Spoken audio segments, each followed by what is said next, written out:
बोलो श्री खाटू श्याम जी की जय। आज मैं खाटू श्याम जी की कथा सुनाती हूँ। अगर आपको अच्छी लगे तो लाइक शेयर सब्सक्राइब जरूर करिएगा।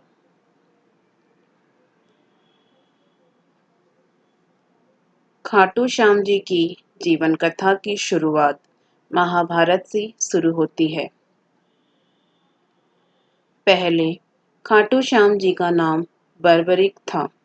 वे बलवान गदाधारी भीम और नागकन्या मौर्वी के पुत्र थे। बचपन से ही उनमें वीर योद्धा बनने के सभी गुण थे। उन्होंने युद्ध करने की कला अपनी माँ और श्री कृष्ण से सीखी थी। उन्होंने भगवान शिव की और घोर तपस्या करके 3 बाण प्राप्त किए। ये तीनों बाण उन्हें तीनों लोकों में विजयी बनाने के लिए काफी थे।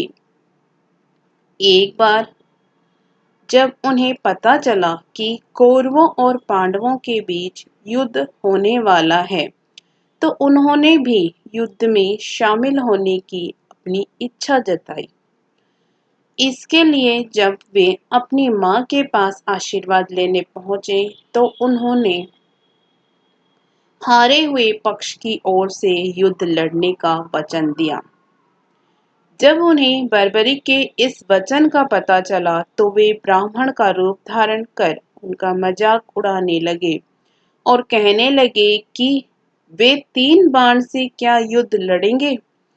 तब बर्बरिक ने कहा कि उनका एक बाण ही शत्रु सेना को मारने के लिए काफी है। ऐसे में अगर उन्होंने 3 बाणों का इस्तेमाल किया तो ब्रह्मांड का विनाश हो जाएगा। ये जानकर भगवान श्री कृष्ण ने बर्बरिक को चुनौती दी कि पीपल के इन सभी पत्तों को वेद कर बताओ। बर्बरिक ने चुनौती स्वीकार की। उनकी परीक्षा लेने के लिए श्री कृष्ण ने एक पीपल के पत्ते को अपने पैरों के नीचे दबा लिया।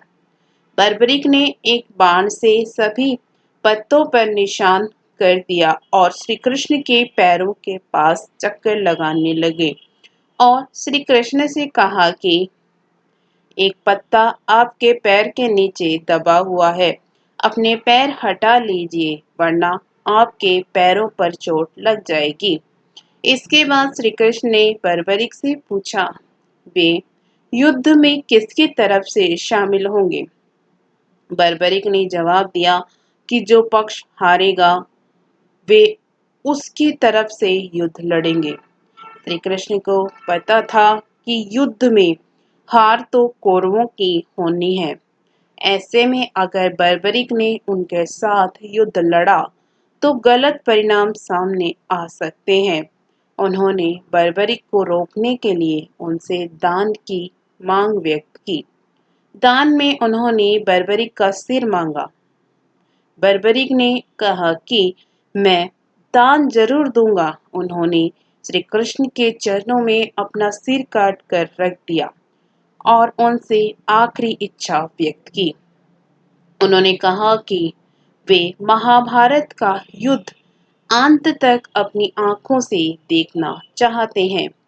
श्री कृष्ण ने उनकी इच्छा स्वीकार करते हुए बर्बरिक के सिर को युद्ध वाली जगह पर एक पहाड़ी के ऊपर रख दिया, जहां से बर्बरिक ने अपनी आंखों से अंत तक महाभारत युद्ध देखा।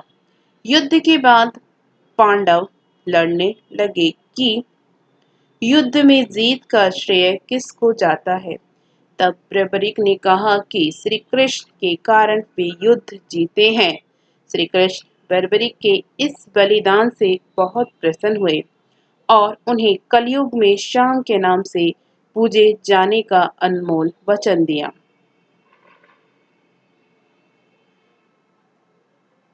महाभारत युद्ध के बाद बर्बरिक का सिर खाटू गांव में दफनाया गया था, इसलिए उन्हें खाटू श्याम बाबा कहा जाता है।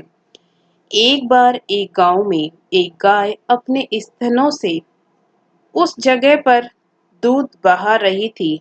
जब लोगों ने देखा तो लोगों को आश्चर्य हुआ और उस जगह को खोदा गया तो बर्बरिक का कटा हुआ सिर मिला।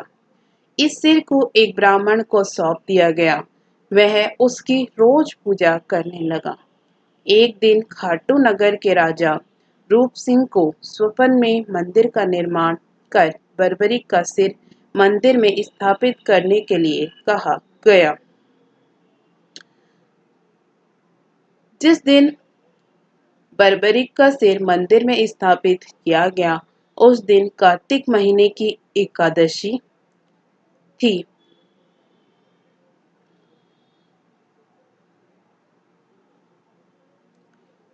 और जहां बर्बरिक का सिर स्थापित है, उस जगह को आज खाटू श्याम बाबा के नाम से जाना जाता है। तब से यह मंदिर प्रसिद्ध हो गया। इसके साथ ही खाटू श्याम जी की कथा समाप्त हुई।